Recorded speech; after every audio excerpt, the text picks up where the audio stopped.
6:15 a.m., January 8, 2024. An email arrives. 12 pages, 6,000 words. Screenshots, text conversations, evidence. A final testimony from a woman who had already decided she would not survive the day. Dr. Antoinette Candia-Bailey, 49, loved Lincoln University. As a freshman in 1994, she put a Lincoln bumper sticker on her mother's new car. When she graduated in 1998, her mother bought a brick in her name.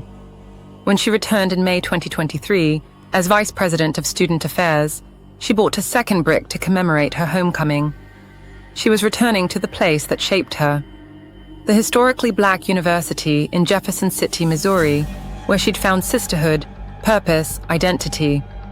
She believed she was coming home. She was walking into a tomb. Within months, friends noticed the change. Her whole demeanor had changed, one friend told reporters. Yes, she was still smiling, but you could tell that something was off. Something was different. At homecoming, Dr. Candia-Bailey confided, "I'm just trying to make it through." But she wasn't making it through, she was drowning.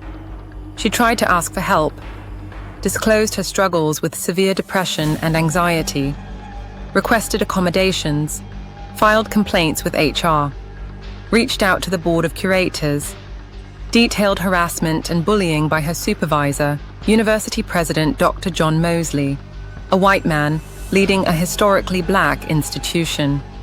She described differential treatment from white colleagues, micromanagement, inconsistency, arrogance. In one meeting, she tried to explain what was happening to her. She couldn't finish, left in tears.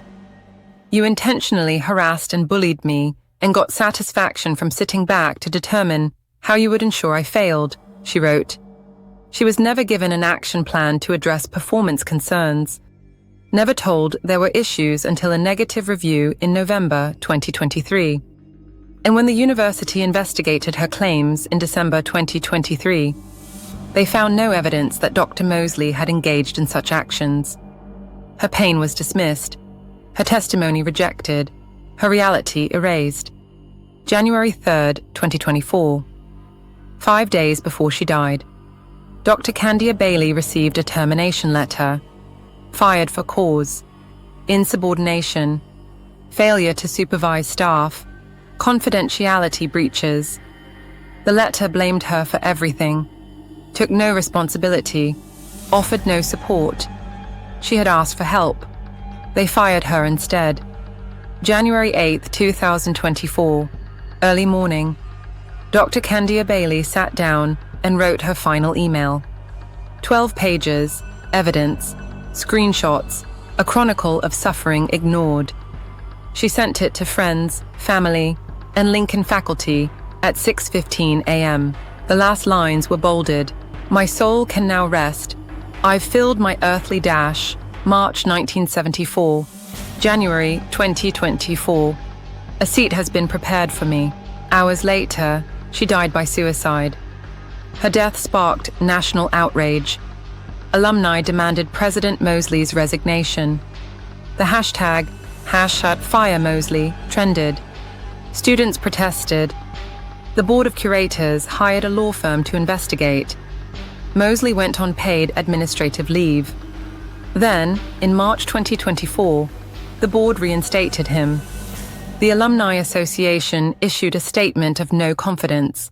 This decision will continue to fester an open wound of hopelessness and despondency. Dr. Candia-Bailey tried to survive. She documented, she reported, she asked for help. She did everything right. And the institution she loved responded by silencing her, firing her, and letting her die. Workplace trauma doesn't end when you leave the building. It follows you home, haunts your sleep, torments your mind. And for Black women, whose pain is dismissed, whose reports are ignored, whose reality is erased, the trauma becomes a weapon wielded by the very institutions meant to protect them. Dr. Candia-Bailey's death is a reminder silence can kill.